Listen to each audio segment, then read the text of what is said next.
बिस्मिल्लाहिर्रहमानिर्रहीम। अस्सलाम वालेकुम नाज़रीन, प्रोग्राम आप देख रहे हैं 7 से 8 सना हाशमी के साथ। मुझे उम्मीद है कि आप तमाम लोग खैर खैरियत से होंगे। गुज़िश्ता रात से एक इंटरव्यू जो है वो इस वक्त ज़ेरे बहस भी है, उस पर बड़ी बात भी हो रही है और ऐसा लगता है कि बहुत सारे नए सवालात भी जो हैं इस एक इंटरव्यू के होने के बाद खड़े होना शुरू हो गए हैं।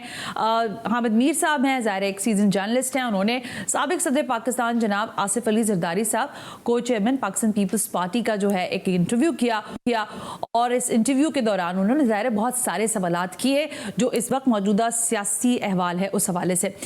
लेकिन जो अहम तरीन मामला है वो ये है कि बिलावल भुट्टो जरदारी साहब जिस तरह की तर्ज सियासत लेकर इस वक्त पाकिस्तान पीपल्स पार्टी के हवाले से चल रहे हैं वो शायद माजी में उस तरह से नहीं रही थी, या फिर हम कह सकते हैं कि बहुत सारे जिसे कहते हैं कश्तियाँ जलाने के बाद सियासतदानों ने कहा कि अब हम सलाह के साथ और मशवरे के साथ आगे बढ़ेंगे। लेकिन बिलावल साहब जो हैं वो बिल्कुल क्लियरली कह रहे हैं कि जो 70 साल के बाबे हैं ये तो घर पे बैठे और नौजवानों के लिए दुआ करें। और इसका जवाब जो है ना सिर्फ ये कि मौलाना फजल रहमान साहब ने दिया, बाकी दीगर और मानदा जमातों मुस्लिम लीग नवाज ने भी दिया कि वो अपने बाबे की बात कर रहे होंगे, यानी अपने वालिद साहब की बात कर रहे होंगे। लेकिन आज की ताज़ा खबर ये हो गई कि बिलावल भुट्टो जरदारी साहब जो हैं उन्होंने टिकट कटवाया दुबई का और वो इस वक्त दुबई में है। और ज़ाहिर है जाते जाते उन्होंने एक काम और भी किया और वो ये काम किया कि अपने ट्विटर पर जो उनकी प्रोफाइल पिक्चर थी वो भी उन्होंने तब्दील कर दी और बाकायदा उन्होंने ट्वीट करके जो है इस पिक्चर को तब्दील किया। ये सारी डेवलपमेंट हो रही है, लेकिन अब सवालात क्या खड़े हो रहे हैं कि क्या वाकई पाकिस्तान पीपल्स पार्टी में से यानी आसिफ का जो अलिफ मद ज़बर आ है उसके बाद बे जो है उसमें से निकल सकता है या नहीं, ये सवाल हो रहा है। यानी वही वाला हिसाब हो गया सीन और शीन वाला। फिर एक और सवाल जो बड़ी दिनों से हम जिस पर तवातुर से बहस सुन रहे हैं वो है 18वीं आईनी तरमीम का, जिस पर आसिफ अली जरदारी साहब ने कल कुछ गुफ्तगू भी की है। जरा इन सारी चीज़ों का अहाता करेंगे। लेकिन सियासी स्मॉग जो है अगर वो गहरी हो रही है एक दूसरे पर इल्ज़ाम तराशियों की मद में, तो फिर इसका क्या असर होगा। मैं चाहती हूँ कि गेस्ट का पहले तारुफ करवा दूँ आपसे। मेरे साथ इस वक्त मौजूद हैं शहला रज़ा साहिबा, ये रहनुमा है पाकिस्तान पीपल्स पार्टी की। मैडम आपका बहुत बहुत शुक्रिया कि आपने शो पर वक्त दिया। इसके साथ मुझे ज्वाइन करेंगे आपसे कुछ देर में रेहान हाशमी एमकेएम पाकिस्तान से, खेलदास कोहिस्तानी रहनुमा मुस्लिम लीग नवाज हमारे साथ मौजूद हैं वाइस स्काइप। शहला साहिबा गुफ्तगू का आगाज आपसे करते हैं।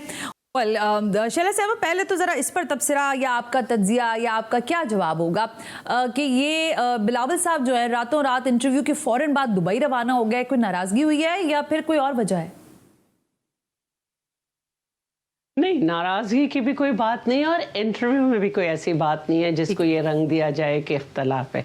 देखिए सीधी बात है, मौलाना फजलुर रहमान हो या कोई हो, एक वजीर खारजा बनाते वक्त उन्हें वो बच्चा नहीं लगा था। अच्छा ठीक है, एक सीधी बात है। और मन्नत अपनी चाहत से बनवाया था। अच्छा, जब आपको वो बच्चा महसूस नहीं हुआ, जब पूरी दुनिया ने उनकी कारकर्दगी को सराहा, आप दे देते अपने पास से, कोई आप खुद बन जाते।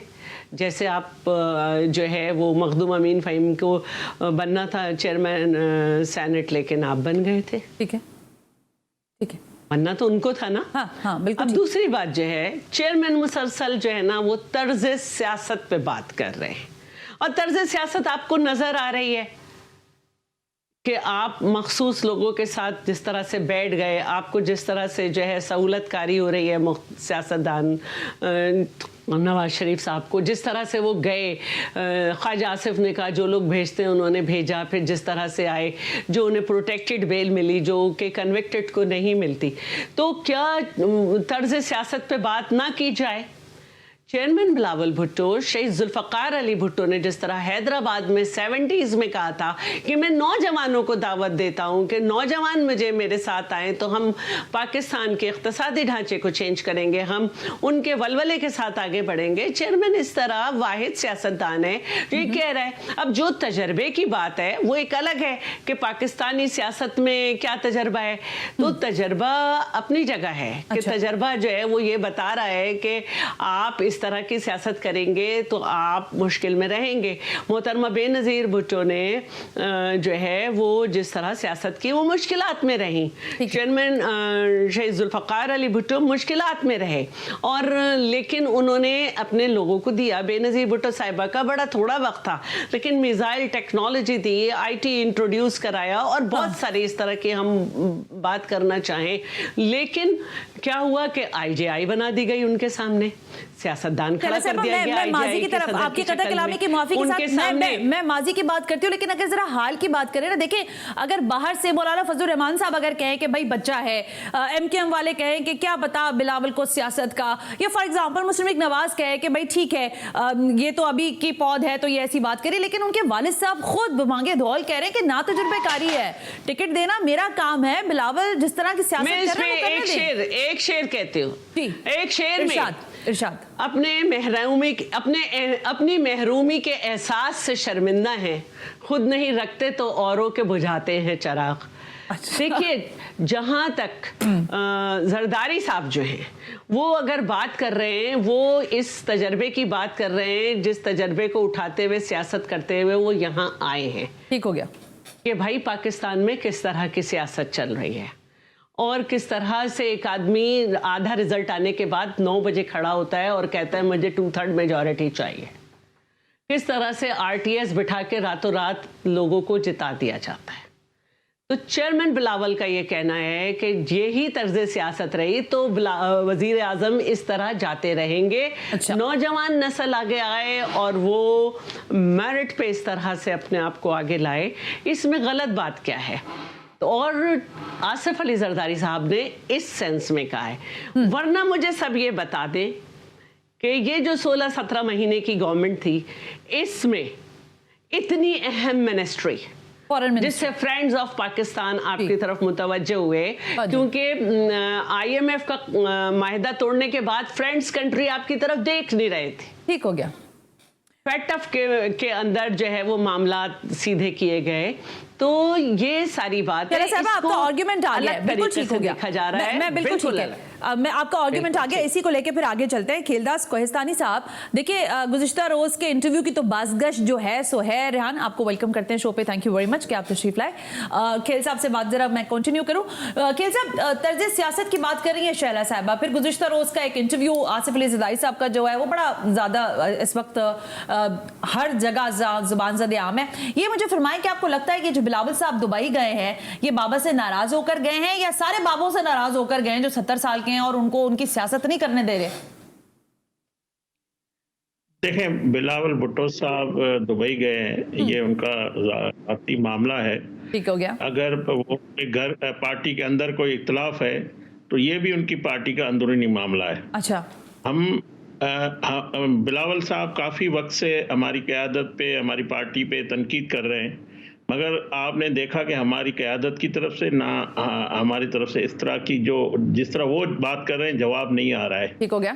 तो हम ये समझ रहे थे कि कोई जाहिर है कोई इनका अपना ही इशू है, जो कहे तो हमें रहे हैं मगर जो बातें कहीं पे निगाहें कहीं पे निशाना, ये वाली बात है, आप ये समझ रहे?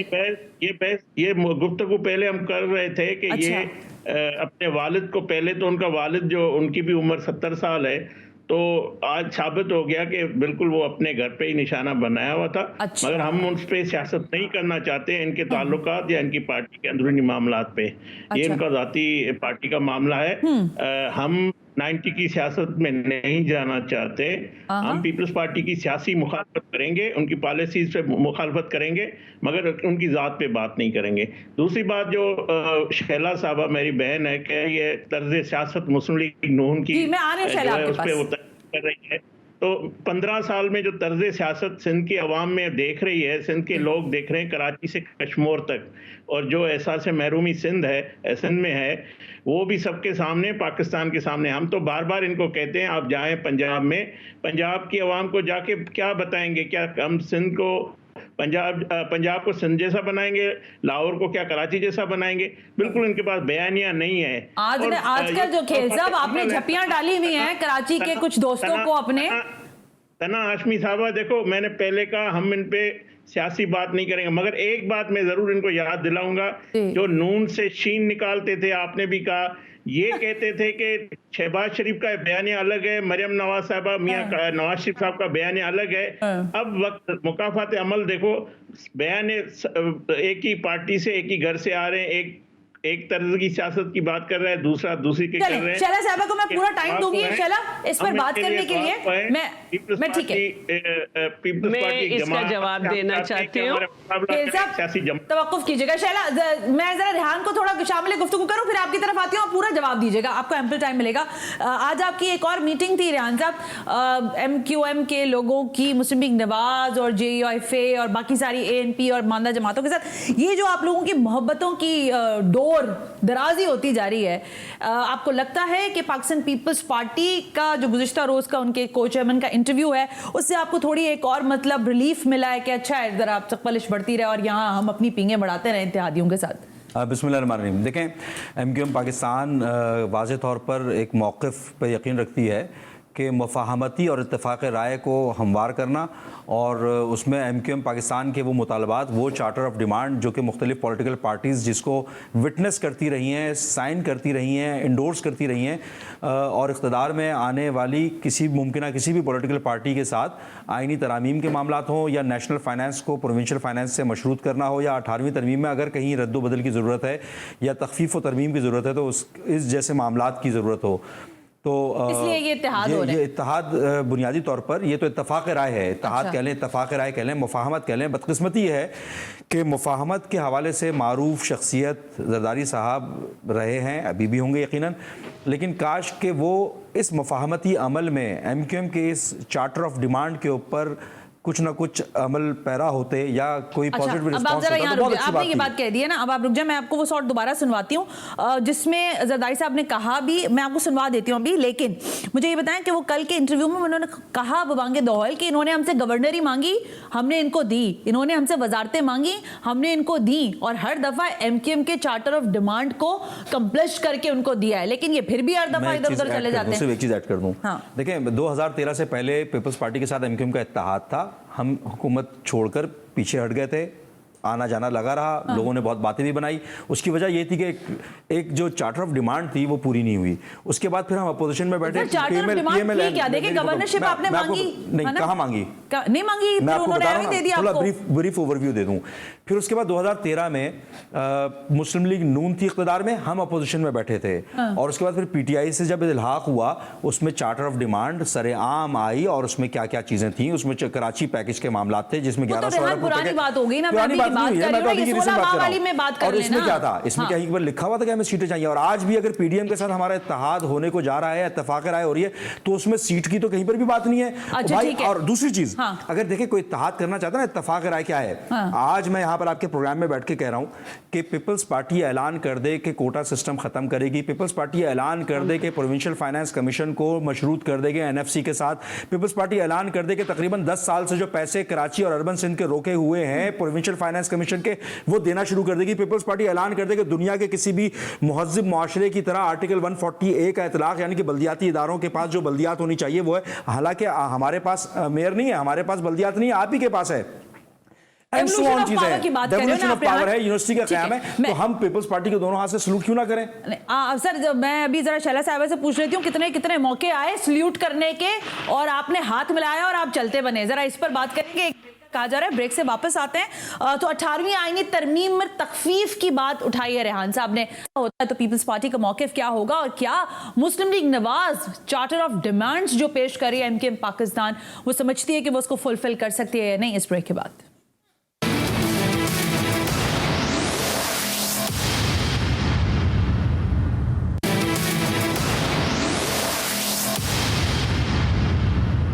वेलकम बैक नाजरीन, हम ब्रेक पर थे। शैला रजा साहबा मेरे साथ मौजूद हैं, रेहान हाशमी, खेलदास कोहिस्तानी। शैला साहबा, ये खबर आप हमें कंफर्म कर सकती है, क्योंकि ज़ाहिर अभी तो ये चल ही रही है बात कि आसिफ अली जरदारी साहब भी क्या दुबई जा रहे हैं और फैमिली मीटअप तो नहीं हो रहा है दुबई में, जिसकी अफवाहें भी एक तरफ बनना शुरू हो गई कि शायद कोई चपकलिश है?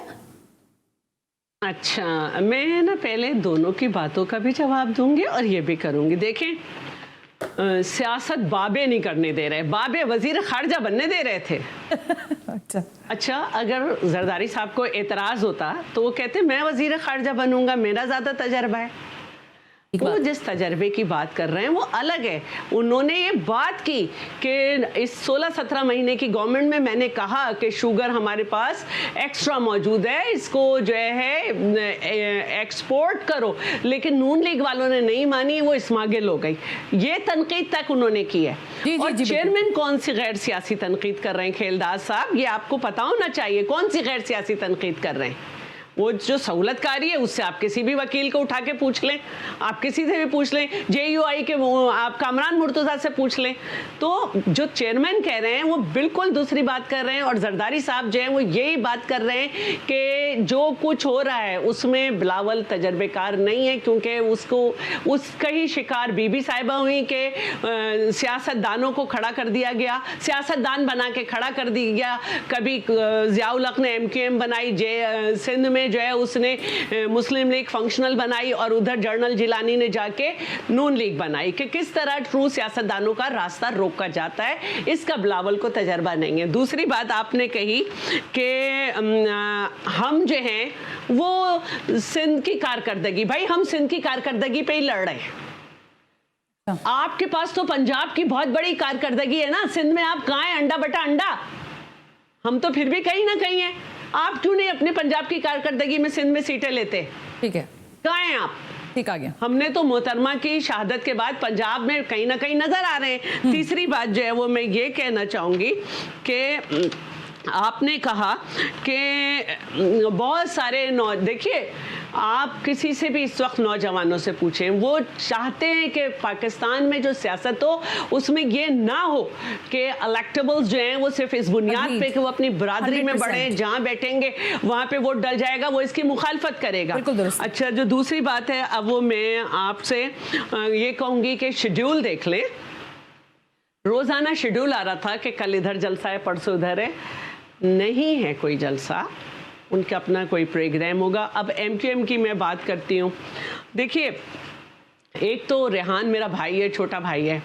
कोटा सिस्टम फेडरल मैटर है, आप हर फेडरल गवर्नमेंट का हिस्सा होते हैं। सही है। भुट्टो साहब ने कोटा सिस्टम लगाया था 10 साल के लिए, चौथे साल उन्होंने हुकूमत ख़त्म कर दी थी। उसके बाद ज़िया आ गया, आप ज़िया के साथी, आपने वहाँ पे आवाज़ नहीं उठाई। फिर नवाज शरीफ, आप उसके साथी फेडरल में, आपने वहाँ आवाज़ नहीं उठाई। आप मुशर्रफ के साथी, आपने आवाज़ नहीं उठाई। तो ये तो वहाँ उठानी चाहिए थी ना। PTI ने आपकी सारी सीटें ले ली, आप उसके साथी, वहाँ आपने कोटा सिस्टम के खिलाफ आवाज़ नहीं उठाई। ये कोई वो तो नहीं है ना प्रोविंशियल मैटर। तीसरी बात जो है, बीबी साहिबा जब शहीद हुई तो उसके बाद जो है हमारी सिंपल मेजॉरिटी थी, लेकिन क्योंकि डिक्टेटर लड़ाओ और हुकूमत करो पे होता है, काम करता है, तो देही और शहरी सिंध बड़ा तफरीक हो गई थी। हमने जो है इनसे वर्किंग रिलेशनशिप की 13 वजारतें दी ने, जबकि हमें परवेज़ मुशर्रफ के जो बल्दियाती सिस्टम है उस पर बहुत एतराज़ था। डबल गवर्नमेंट चल रही थी, आइन के खिलाफ था। उससे कहीं जाके हमारी 2011 में जो है ऑर्डिनेंस के थ्रू आया था, निजात मिली। ठीक है। उसके बाद भी इनकी मर्जी से इनके साथ मिलके इनकी पसंद के एडमिनिस्ट्रेटर्स लगाए गए। मैं अगर आप कहेंगे किसी और प्रोग्राम में बैठ के डिस्ट्रिक्ट वाइज नाम बता दूँ। ठीक हो गया शहरा साहब, आर्गुमेंट आ गया। उसके बाद जो है इसके बाद अभी मैं आखिरी बात कहना चाहती हूँ। आखिरी बात कहना चाहती हूँ। देखिए, ये इनका राइट है, ये किसी के साथ भी इलेक्शन से पहले, इलेक्शन के बाद बैठे। लेकिन जब ये PTI का साथ छोड़कर उसमें आ रहे थे वोट ऑफ नो कॉन्फिडेंस के बाद, उस वक्त भी ये जरदारी साहब के पास 2 दफा गए थे जमानत लेने। तो मुझे क्या पता किस चीज की जमानत लेने गए थे, वो पूरी हुई थी तो ये उठ के आए थे ना। सिंध गवर्नमेंट का तो पार्टी ने नहीं बनना था, फेडरल में तो नून लीग का बनना था। शहरा साहब, आपके सारे जो ज़ाहिर जवाबात, जो दलाइल है वो सामने आगे। खेल कोहिस्तानी साहब, मामला ये है कि ये बात वैसे सही भी है। मैं मुस्लिम लीग नवाज का कोई एक बंदा मुझे बता दें जो कराची में हो, और कोई जान पहचान ऐसी हो जिस पे आपने यहाँ कोई कराची में काम करवाया हो। सूबाई लेवल की तो बात ही नहीं हो रही ना, मतलब फेडरल में रहते हुए भी मुस्लिम लीग नवाज तो वैनिश्ड है। मैं सिर्फ कराची की अगर बात करूँ, फिर पूरे सिंध की भी बात कर लूँ, ये आप एडमिट करते हैं नहीं करते? सना देखें, बात ये शैला साहबा कह रही है कि 0/0, तो परेशानी इनको किस बात की है? ठीक है, इनकी बात हम मान लेते हैं 0/0 है। इस चीज पे खौफजदा है, ये बयानात तल्ख बातें क्यों हो रही है, मुझे ये बता दे, इसकी वजूहत क्या है। सर आप क्यों अच्छा बच्चा बने में, मुझे तो ये समझ नहीं आ रहा। अगर वो लोग ऐसी बात कर रहे हैं तो आप भी जवाब देना। आपने अच्छा बच्चा बनने का किससे वादा किया हुआ है? एक मिनट शैला रुकिएगा जरा ना, देखिए मेरी बात सुने ना खेल कोहिस्तानी साहब। शैला साहब बात कर रही है, बिलावल साहब बात कर रहे हैं, जरदारी साहब बात कर रहे हैं। ये मुस्लिम लीग नवाज को किसने कहा है कि आपने अच्छा बच्चा बन के रहना है? एक मिनट रुक जाए शैला जी। कैंपेन कर रहे हैं, आवाम से कर रहे हैं सना, मुझे मौका बाकी कमरों में नहीं कर रहे। शैला साहब रुकिएगा, आप खेल साहब जवाब देंगे। जी सर, जी सर, सुन रहे फिर आप बात करें। जी सर, कम ऑन मेरी प्लीज बात कहिए। सुने। जी जी जी। 2013 में जब नवाज शरीफ साहब आया था, हुकूमत बनी थी, कराची जल रहा था। अच्छा। यारी में, नाजमाबाद में, हर जगह पे लाशें गिरती थी, टारगेट किलिंग हो रही थी। पूरे पाकिस्तान लाश जाते थे, कराची की माओ बेटियां रोजाना लाश उठाती थी। उनको पता होता था कि मेरा बच्चा रात को घर आएगा नहीं आएगा। उस शहर को अमन नवाज शरीफ साहब ने दिया, कराची को अमन नवाज शरीफ ने दिया है। ये पहले भी बैठे हुए थे, पाकिस्तान की जो फोर्सेस थी, जो मुशर्रफ के दौर में भी बैठी हुई थी, सबको ऑन बोर्ड किया, सिंध हुकूमत को ऑन बोर्ड किया। एक मिनट मैं कुछ कहूँ आपसे सर, मैं सवाल करने की जिसारत करूं। शहर में अमन नवाज शरीफ ने दिया है। मैं आपकी बात से एग्री करती हूँ खेल साहब। 11 में बसों में, टूटी फूटी बसों में सफर करते थे। नाजमाबाद के लोगों को कभी ये सहूलत मैसर नहीं थी कि मेट्रो की तरह वो सफर करे। वो ग्रीन बस नवाज शरीफ ने दी है। ये नाजमाबाद, कोरंगी डिफेंस में आप मेगा जो देख रहे हैं, नादरा के दफ्तर, ये नवाज शरीफ ने दिए हैं। कराची हैदराबाद मोटरवे नवाज शरीफ ने दिया, सखर मुल्तान मोटरवे नवाज शरीफ ने दिया। तो इन्होंने ये हमें बता दे, पीपल्स पार्टी 20,000 फेडरल सब्जेक्ट होता है ये। एनएफसी के लिए 3-4 एनआईसीटी के अलावा उन्होंने क्या दिया है सबको। रुकिए, अच्छा खेल साहब आप मेरी बात का जवाब दें। मैं शैला की बात पे तो बाद में आती हूँ, बहुत जज्बाती बात कर रही है शैला साहबा। लेकिन खेल साहब मुझे ये फरमाए ना, ये जो आपके दोस्त जो आजकल आपके दोस्त बन गए ना कराची वाले एमकेएम में, तो इन्होंने जब आपने ऑपरेशन किया ना 2 दफा, तो इन्होंने कहा कि ये हर दफा हमारी पीठ पे छुरा घोंपती है मुस्लिम लीग नवाज। और इसी ऑपरेशन क्लीन अप में इनके बहुत सारे लोगों को जाहिर है कैदोबंद की सोबतें भी उठानी पड़ी, कुछ के ऊपर तो आज तक केसेस ही हैं। ये फरमाएं कि ये ऑपरेशन क्लीन अप में आपको टारगेट होता है कि कराची में एमकेएम जो है वो थोड़ा बहुत जो जिस तरह से भी रोल प्ले कर रही है उसको बैक करना है, स्ट्रेटजी होती है, क्योंकि कराची में कहीं ना कहीं इनका हाथ है कामों में। देखिए, मैं आज के एमक्यूएम को बात नहीं कर रहा हूं। जो कल ऑपरेशन हुए थे, माजी में ऑपरेशन हुए थे, वो लियारी में भी हुआ था, वो कराची पूरी में हुआ था। लियारी में भी दहशतगर्दी होती थी। शैला साहबा आपकी मुस्कुराहट बहुत अच्छी है, लेकिन ये जो अभी इन्होंने सारी बातें बताई है ना, क्या लगा रही है, पहले तो सिर्फ हंस रही थी, अब क्या लगा रही है। खेल साहब जरा तवक्कुफ करेंगे। शैला साहबा को आपने पता नहीं क्या क्या बातें कह दी है। मैं रेहान साहब आपसे पूछूं, ये शैला साहबा कह रही हैं आप लोग किस किस्म की बातें करते हैं, आप लोग बाकियात हैं उन तमाम तर लोगों की जिन्होंने पाकिस्तान की सियासत में सियासी जमातों को अपने मफादात के लिए खड़ा किया। आप किस मुंह से बात कर रहे हैं? ये तो बात ऐसी कोटे की बात आप करते हैं, खत्म क्यों नहीं किया आपने? बहुत मुख्तसर सी बात करूंगा। ये तो बात ऐसी ही हो गई। इन्होंने जिस तरह कहा कि ज़ियाउल हक साहब की पैदावार, तो अगर ये कहा जाए इसके रिबर्टल में कि आप तो अयूब खान साहब की पैदावार है, तो जो डैडी कहलाते थे, डैडी कहा जाता था उनको, एंड सो ऑन, बहुत सारी स्टोरी है और वो किताबों में लिखी हुई चीज़ें हैं। अब शहाबनामा उठा के देखे, बहुत सारी चीज़ें हैं।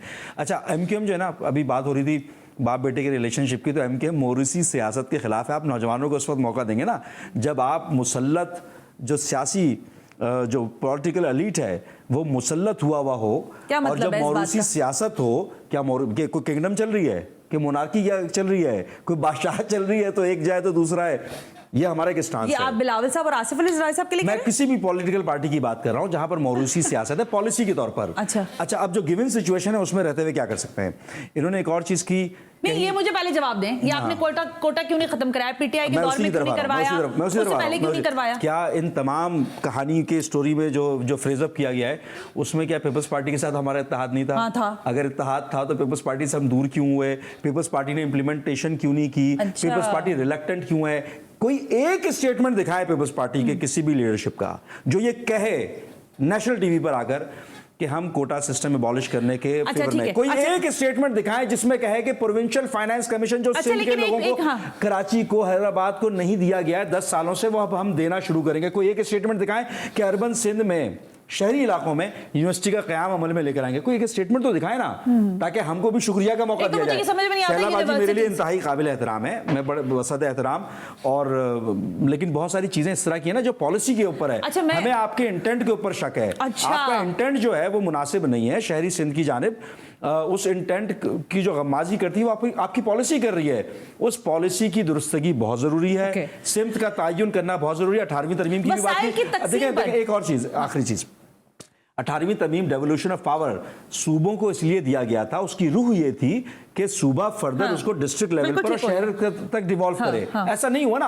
अगर आप 18वीं तरमीम की बात करते हैं तो 18वीं तरमीम के लिहाज से तो लॉ एंड ऑर्डर भी सूबे की जिम्मेदारी है। तो यहां पर आपके लॉ एंड ऑर्डर की इन्फोर्समेंट पे नाकामी की वजह से रेंजर्स की डिप्लॉय है, आपकी नाकामी हुई है ना, बैड गवर्नेंस हुई है। तो आप देखें हर चीज का नहीं करें। और अगर आईनी तरामीम चाहिए तो आईनी तरामीम 2/3 मेजोरिटी चाहिए कॉन्स्टिट्यूशनल अमेंडमेंट के लिए। कॉन्स्टिट्यूशनल अमेंडमेंट के लिए फेडरल गवर्नमेंट में 2/3 मेजोरिटी के साथ इत्तफाक राय और बाहम मुशावरत से मुफाहमत से ही कॉन्स्टिट्यूशनल अमेंडमेंट होगा। agree with that point। मुझे ब्रेक का कहा जा रहा है, लेकिन रेहान साहब कुछ चीजें बड़ी जिसे कहते हैं ना रोजे रोशन की तरह आया भी हैं। देखिए 16 माह पहले भी आपने एक इत्तेहाद के हिस्सा बने, आपने सपोर्ट किया आसिफ अली जरदारी साहब को। अभी 3 माह बाद आपने ले लिया। मुझे तो बड़े कंफ्यूजिंग सियासत लग रही है पूरी। एक ब्रेक लेते हैं और कुछ मुलाकातें हो रही हैं। ये मुलाकातें किसी के कहने पर हो रही हैं या इसके पीछे कुछ और ही बात है? एक ब्रेक के बाद जरा इस पर बात करते हैं।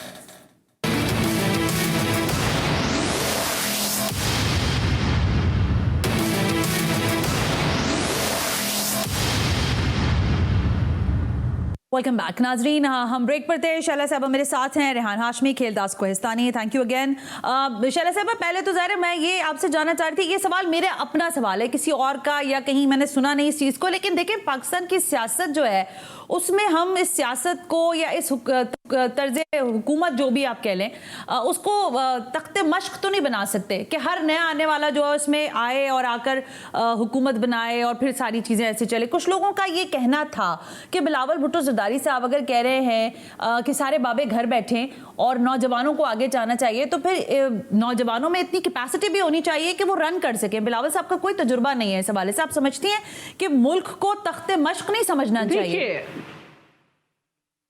देखिए मैं बार बार एक सवाल कर रही हूँ, क्या इससे पहले बिलावल वजीर खारजा रहे थे?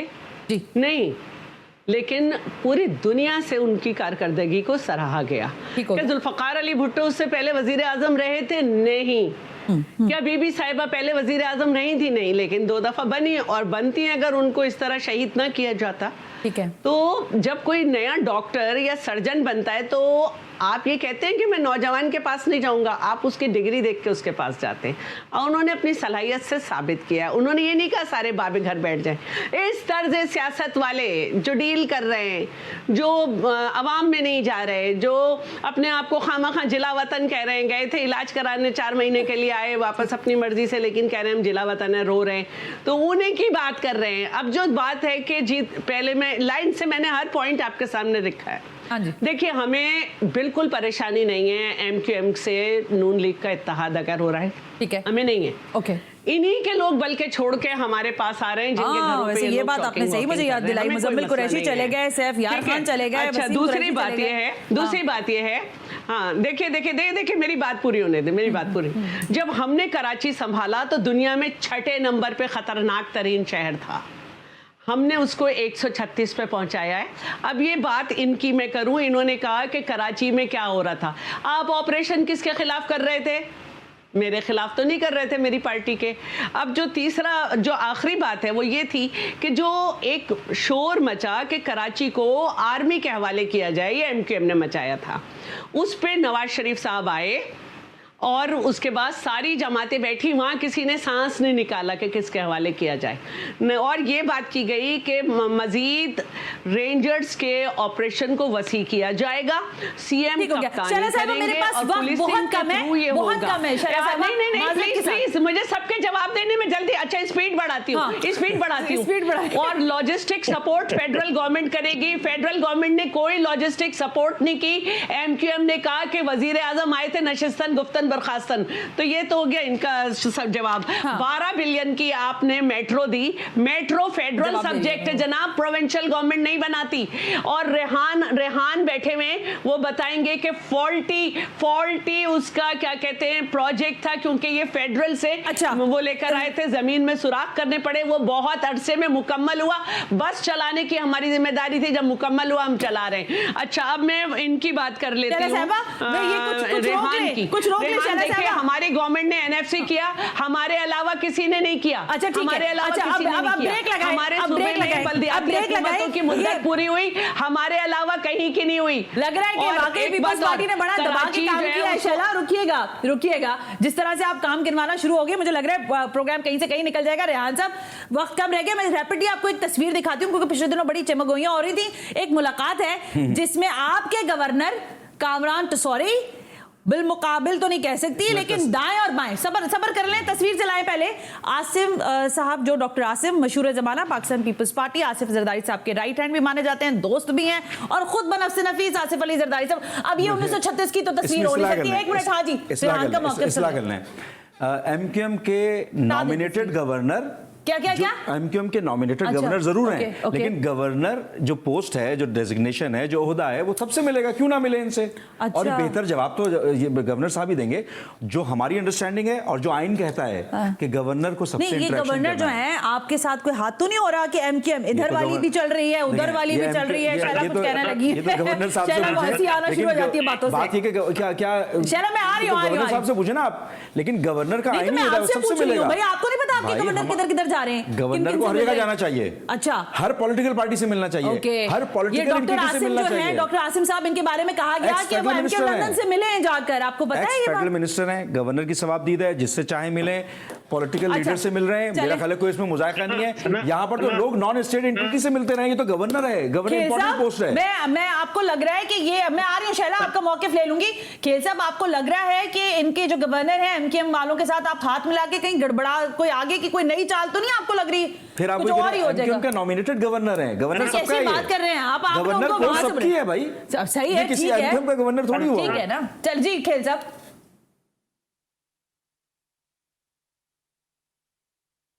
हेलो सना, देखें, पे हमने कभी आवाज नहीं उठाई है, ना कभी उन्होंने शहबाज शरीफ साहब की क़यादत में काम किया। बिल्कुल हम समझते हैं कि वो अपनी हुकूमत वज़ीर-ए-आज़म बनना चाहते हैं, हमें उसकी वज़ीर-ए-आज़म बनने पे एतराज़ नहीं है, मगर वज़ीर-ए-आज़म पाकिस्तान की आवाम को बनाना है।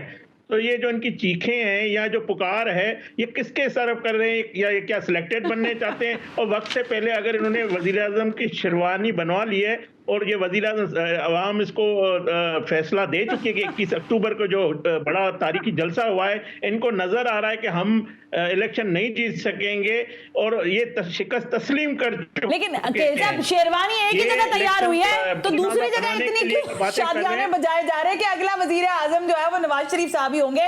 नुविश्ता दीवार आप लोगों ने क्यों पढ़ लिया है? उनको तो जोड़े 21 अक्टूबर में, और पीपल्स पार्टी ये बता रही है कि नवाज शरीफ वज़ीर-ए-आज़म बना रहे हैं। इनका मैं शुक्रिया अदा करता हूँ शैला साहब की। पल्ले में डाल दिया आपने, ठीक हो गया, ठीक है। शैला साहब, आप अपनी टेक दे दें, मैं प्रोग्राम क्लोज करूं फिर। जी शैला साहब।